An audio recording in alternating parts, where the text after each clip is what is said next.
Alright, boys and girls, it's time to take a look at the gamer from Mars, who is probably one of the worst YouTubers in the world. Usually I'm just kidding at the beginning of these, but no, he makes absolute garbage.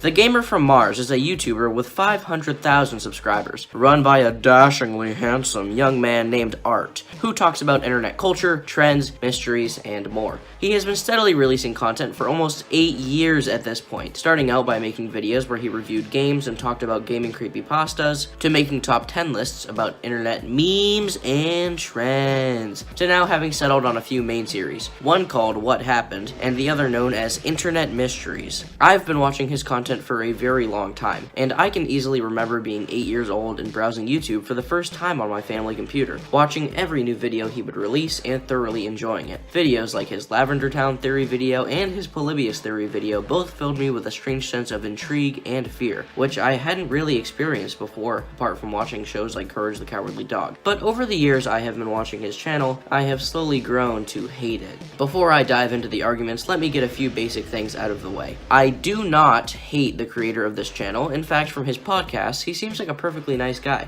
but his content is amazing. Oh wait, no, I mean it's absolutely dreadful to watch on every possible level. The first issue I have with his videos is the way they are presented is in a very, very boring manner. The beginning of every video starts off with a ridiculous amount of filler packaged in there, for around a third of the video. He explains this long, drawn-out backstory that the viewer likely already knows about, or is completely unnecessary to give in the context of the video, but he adds it in there anyway just to lengthen the video. Sure, he could cut out that part of the video entirely, which would make it a much better product, but also give him more time to focus on actual videos with meaning to them. But of course, that wouldn't allow him to stretch out the length of the video to the point where it almost snaps and put a few extra ads on. This unnecessary backstory often goes into tangents that are completely unneeded in the video and serve no other purpose other than to lengthen it and make each one unbearably boring to watch. And it's present in both of the main series on his channel. In a recent video he released called YouTube Blacklisted Me, he talks about how a few of his YouTube videos were recently demonetized and the fact that he is losing money from them. Despite the fact that your videos are just, well, they're just terrible. But okay, fine, it sucks that you're losing money. The first 5 minutes of the video are actually on the topic, even though he stretched it out with lots of unnecessary filler and basically begged his audience to send the video to Keemstar to get it on Drama Alert. Fine, you made a short 5-minute video, whatever.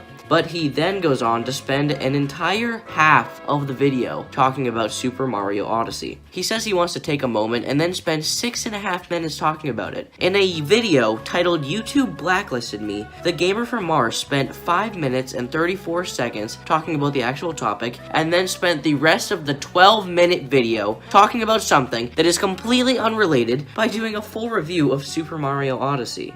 This video isn't even close to being done, you fat mong! One of the series I used to really enjoy from him is Internet Mysteries, a series consisting of 15 videos where he goes over a mystery from, you guessed it, the internet. Essentially, he talks about the search for something like lost media or a character created online that has an unknown origin. And initially, I would eagerly wait for each video to come out, to see him explain the tale of some lost Nickelodeon film or a kidnapping video posted to YouTube. But now, every time I see one of his videos in my subscriptions feed, I am reminded of a once great series that has had its reputation tarnished. The thing that made the early videos great was the sense of mystery, the idea that something had been covered up or hidden and that chat room users were going to investigate it through some backdoor on a website and find out just what the conspiracy was. Mars did a great job of keeping up the suspense factor and not having too much filler, mainly staying on topic. But as the show dragged on, it became very clear to me and other viewers that he was running out of ideas. The missing Filthy Frank videos? Okay, well, that could be interesting. Perplex City? I mean, that sounds sorta interesting, even though it's not really a mystery. The Pokemon movie? What is the point? Mars began blatantly clickbaiting his videos with misleading titles to get more views and exposure, instead of waiting until a real topic came around for him to do a video on. The Pokemon movie video wasn't even a movie. It was a live performance show that wasn't even recorded. It was a live show that wasn't initially recorded, which he only spends a few minutes talking about.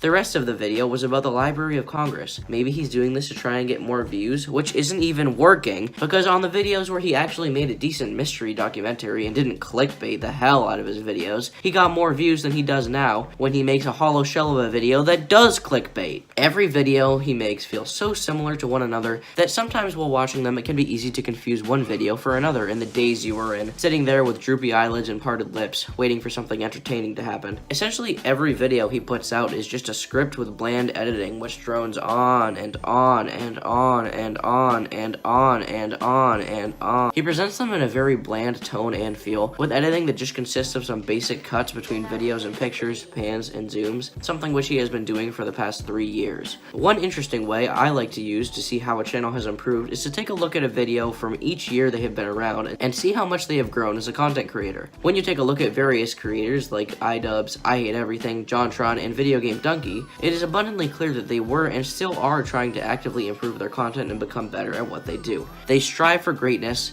and want to do the best they can to not only please themselves, but also their fans, and also to make just fantastic videos. Then you take a look at the gamer from Mars, and it becomes very obvious that he has become complicit with churning out the same shit for weeks on end, putting minimal effort into his videos, with editing that looks like it's done in Windows Movie Maker due to its simplicity and bland look, which is really what I see as the main issue with the Martian here. He doesn't really try to actively improve his content or better it in any way. He is simply happy with producing these mundane, unchallenging videos until the end of time. No effort to improve, no attempt to change, no monochrome of innovation. Art over here is a fan of hopping on trends without adding anything new to the conversation. Videos like his H3 video, his Rick and Morty video, and especially his game theory video. While hopping on popular topics is not an issue within itself, at this point I really see it as the only way to get big on this website. The main problem does lie when you make a video calling out game theory for some shitty things they've done, when you add nothing new to the conversation other than pointing out that his Twitter account panders to middle schoolers. Whoa! Revelations! My best guess is that he's doing this for monetary gain, which I can obviously understand to an extent, but there has to be a balance. If you need to decrease video quality so that you can make more videos and therefore earn even more revenue, that only truly works if you make an entertaining product that is not only worth watching, but can still hold its own against your older, better videos. Mr. Gamer over here has completely failed to do this, and it seems like he is barely trying at all. This is usually the part of the video when I wish the content creator well and say I like them, but I honestly cannot do that this time around.